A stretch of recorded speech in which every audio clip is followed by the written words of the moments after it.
My name is Greg Bogosian, and I love everything about New England. Each week, I travel the region searching for adventure.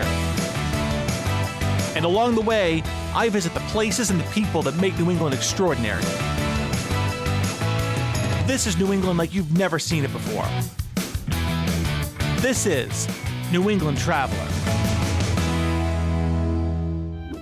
It is winter in New England, and today I am very excited to be heading to the White Mountains of New Hampshire.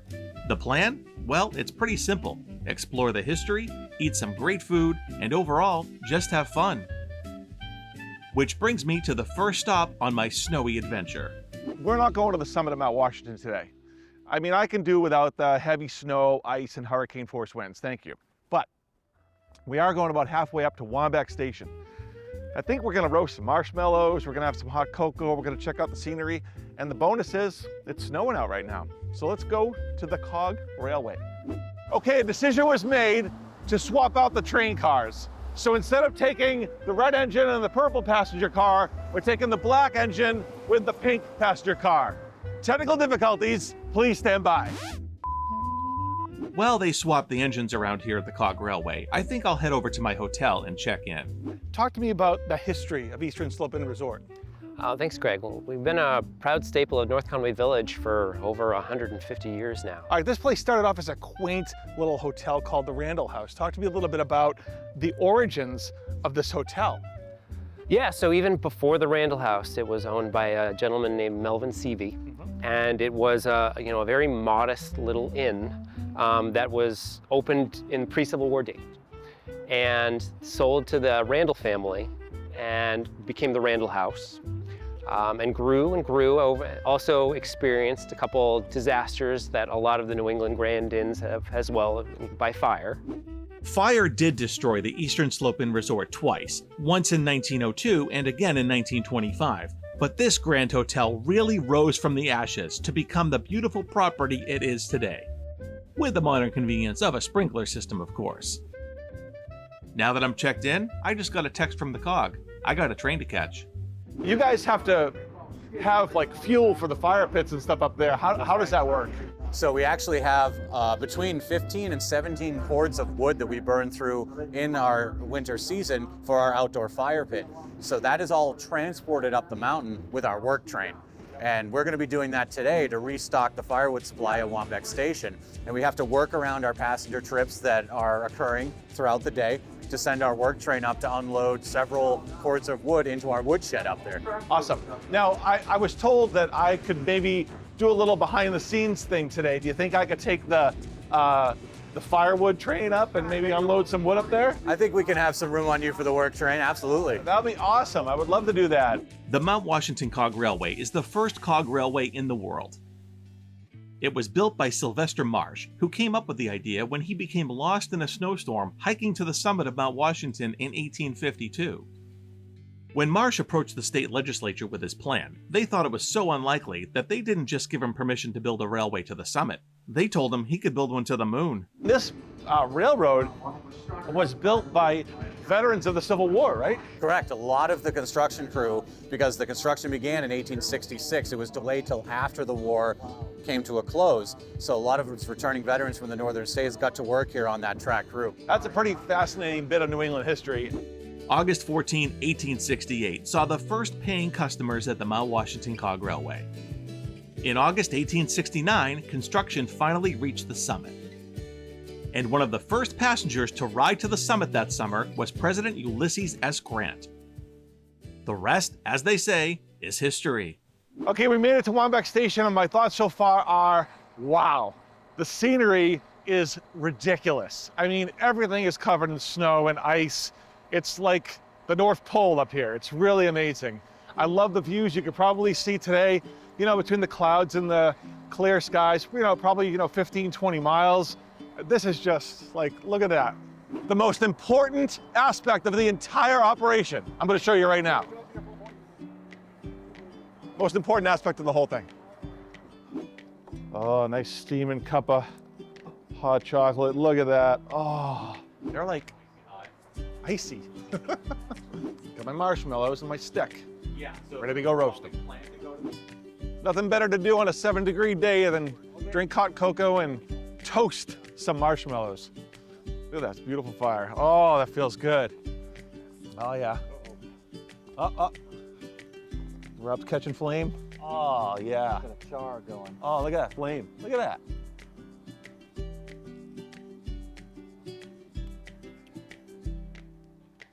Oh, nothing better than that.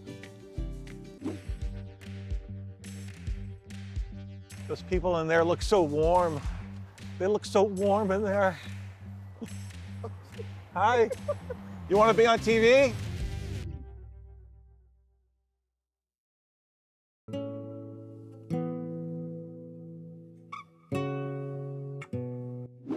So far, this trip has been amazing. North Conway in the White Mountains is a beautiful place to visit year-round.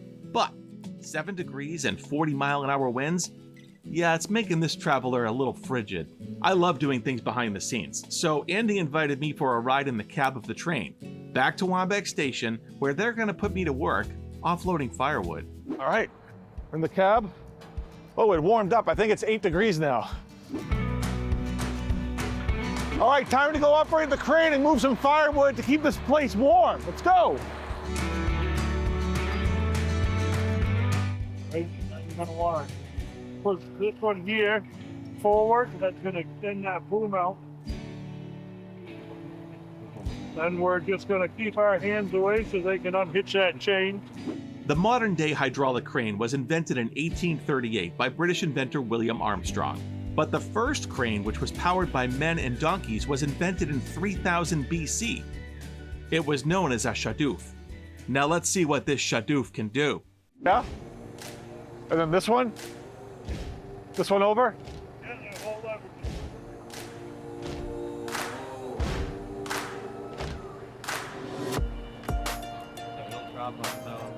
We did it. We brought the firewood up and we offloaded it, and I got to work the crane and pull off the huge bags of wood. That was kind of cool. I really enjoyed that. Thanks for letting me You do did a that. great job with that crane. Thank you, man. Now maybe you can win the prize in the candy game. Yeah, I still can't. Those machines are rigged. I got to do an experience that nobody gets to do. I got to ride in the cab of the biodiesel, go back to Wambeck Station with Trainmaster Andy and Assistant Trainmaster Josh, and actually got to operate the crane to offload the firewood that fuels Wambeck Station and keeps people warm. That was awesome. Love it. I had a blast at the cog, but I'm freezing. Time to get back into my warm car and head back into town. All right, this postcard turnstile brings back a lot of memories of traveling as a kid with my parents and my younger brother throughout New England. Now, you'd always come to the postcard turnstile in the lobby of the hotel you were staying, and you'd get a postcard. You'd want to send it home to your grandparents, your friends, whatever. But of course, your parents would put one of those cheap little postcard stamps on it because, you know, they didn't want to waste the money on a first-class stamp, and you'd always beat the postcard home. You know, you'd get home a few days later, you're looking for your postcard, no postcard.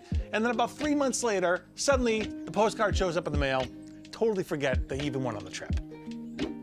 So far, I'm loving my stay at Eastern Slope Inn, but I definitely want to learn more about the property with Paul Durfee. Tell me a little bit about what's within, you know, short walk, short drive distance in town. Well, North Conway is one of those idyllic destinations, like a Norman Rockwell painting. Absolutely. So, you know, there is a number of unique, like, shops, restaurants, attractions, entertainment. You know, it's close to a lot here in North Conway Village. Yeah, this building is the Randall House, so it is part of our resort, but it was originally built over 100 years ago as well.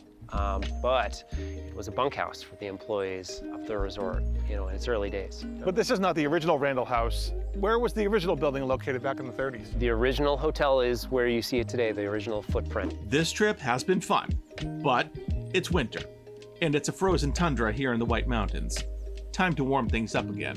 I am here in downtown North Conway to try out a place called Cheese Louise for a grilled cheese and tomato soup. Because it's cold, it's wintertime, and when it's that kind of weather, all I can think about is comfort food. And what better comfort food than a grilled cheese and a hot tomato soup? And besides, they have the best grilled cheese in the entire state of New Hampshire. It says so right on the sign. Cheese Louise, grilled cheese, tomato soup, Mexican cola. How can you possibly go wrong on a cold winter day like today? This is the Vermonter. I'm old school. I'm like going in with the plain old grilled cheese.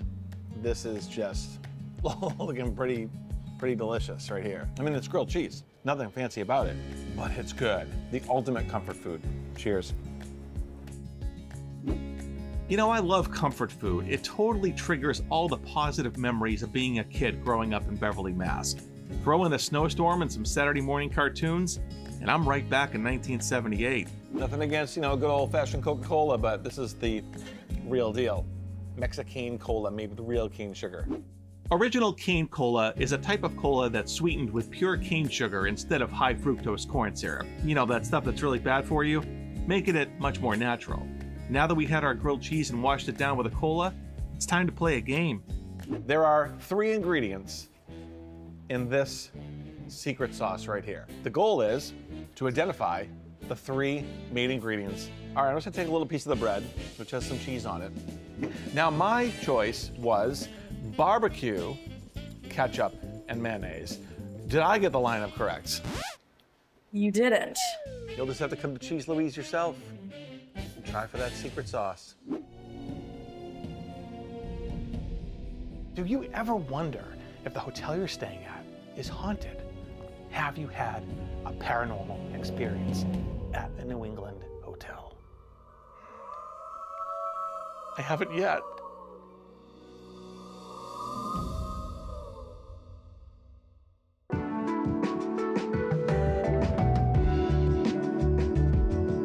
One of my favorite things about North Conway Village is the walkability. You can park your car at the hotel and just never have to take it out again for the whole weekend if you really don't want to.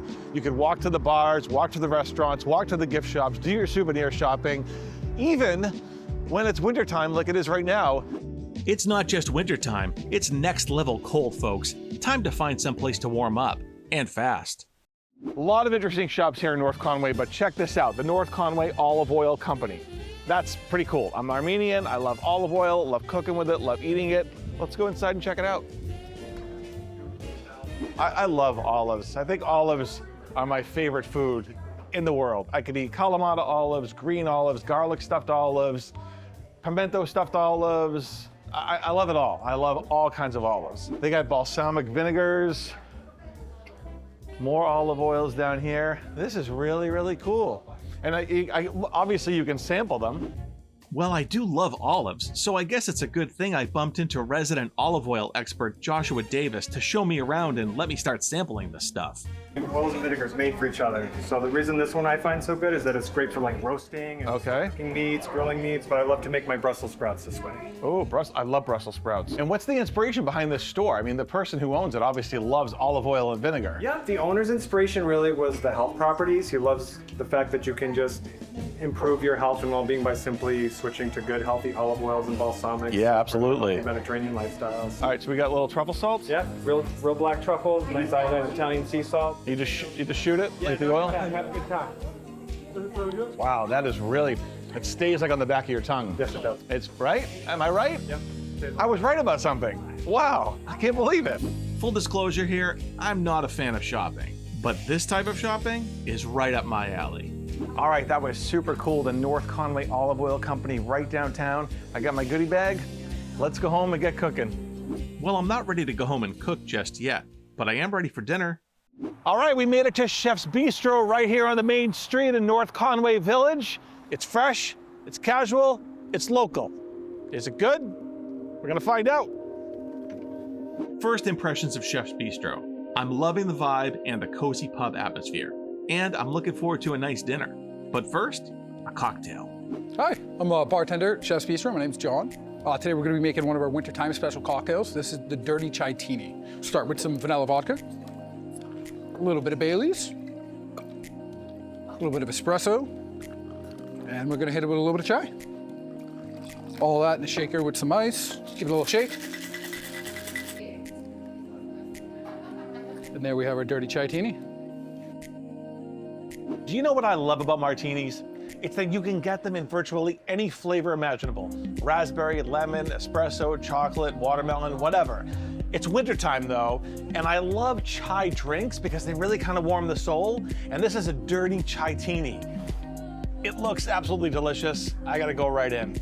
Cheers. You definitely taste the chai in that. The vanilla vodka, it's just ridiculous. Really, really, that's a good drink. Chai originated more than 5,000 years ago in India. It was originally brewed for its medicinal properties, and I gotta say, this chai-tini, yeah, it's making me feel a lot better. There are a lot of great steak options on the menu here at Chef's Bistro. There's a steak frites, and there's a special, which is a New York strip. But I'm really not ordering a steak when I go out a lot because I really think I cook a pretty good steak myself at home. So when I'm out on the road, I'd like to try something that I really am not gonna cook at home a lot. And in that case, it's fish. In this case, it's the pecan crusted baked haddock. By the way, it is pronounced pecan. It's not pecan, it's not pecan, it's pecan. Here's a little history lesson on the pecan. The pecan is a type of tree nut, and it is actually the only tree nut that is indigenous to America. Suddenly, I'm craving a nice warm slice of pecan pie. It is super flaky, sweet baked haddock. All right, let's dig into this beautiful couscous. What is couscous anyway? Anybody know? Couscous is a form of pasta made from a dry mixture of durum wheat and water that's rolled into tiny irregular pieces. Can't believe I didn't know that until now, but I do know it's delicious. This is a really good, flaky, light, delicious, sweet tasting dish. My closing thoughts on Chef's Bistro. Amazing atmosphere, ridiculous cocktails, and the food has been amazing. Pecan crusted baked haddock, something I'm never gonna cook at home for myself, and I rarely order out. But this is a home run. Cheers. All right, I'm being told the winter at Crawford train is finally pulling back.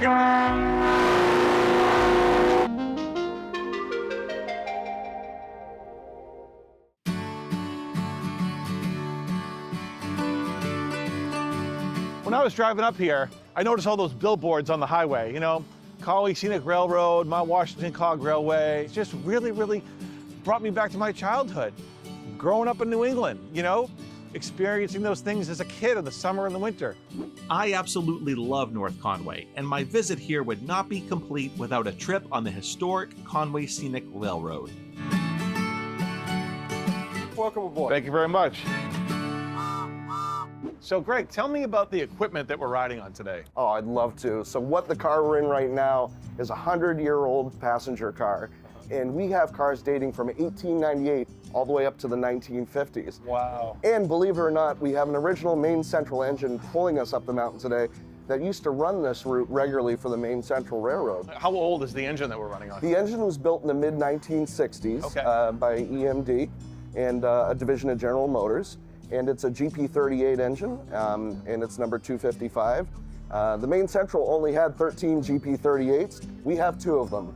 So what's special about our railroad is we keep a lot of the history alive. Yes. We'll bring back Boston and Maine equipment and Maine Central equipment that used to run in this area. I am enjoying learning about this train and its history, but it's definitely time to head out into the cold to check out some of this winter scenery. Just look at this. We are passing over some of the most beautiful scenery in all of New England, over frozen rivers, frozen lakes, through the snow-capped mountains, over something called Frankenstein's Trestle. I really can't feel my face. I can't even talk because my jaw is like literally frozen shut. We're outside and it's like 15 to 25 degrees colder up here on the notch than it is like down at the base, because we're up about 800 feet above an elevation above where we were down at the base station. So literally my face is frozen. It is really cold out there. Yeah, lesson learned. Outside bad, inside good. I need to thaw my face. Talk about the history of the snow trains. Absolutely, I'd love to. So snow trains harken back to the Boston and Maine era. So we're going back to the 1930s. And these trains would load up passengers by the droves in Boston. And they'd come all the way up here through ice and snow and all different types of weather just to experience the majesty here of the White Mountain areas. And to go skiing. Oh, absolutely, absolutely. So that was really the only way to get up here if you were a skier, was a train. Oh, absolutely. Well, the Conway Scenic Railroad is an incredibly historic, iconic New England attraction that I highly recommend anyone comes up and does any time of year. Thankfully, you guys run year round, so that's awesome. Conway Scenic Railroad checks a lot of boxes for your next trip to North Conway. It's packed with history, it's a lot of fun, and yes, the scenery on this winter trip is incredible. I mean, scenic is in the name. Can you believe this? The Conway Scenic Railroad actually personalized a box of raisins for me. That is #1 first-class service. How can you beat that? All right, the Winter at Crawford train is finally pulling back into the station at Conway Scenic Railroad, and they have a very special surprise for me. They've invited me into the cab with engineer Adam as he pulls the train back into the roundhouse. Gonna be awesome. So we just stopped at the station and let all the passengers off. Now that they're all off the train, what we're gonna do is back the train up to clear a switch, and then we're gonna shove the train ahead into another yard track. And once we get up there, we're gonna stop the train and set handbrakes and park the train for the evening. Wow, what an amazing winter wonderland adventure here in the White Mountains of New Hampshire. I got to stay at the historic Eastern Slope Inn Resort. I traveled up to Wonderland Station on the Mount Washington Cog Railway, and I took the Winter at Crawford train at Conway Scenic Railroad and a whole lot more. I hope you enjoyed it. I know I did. I'll see you next time.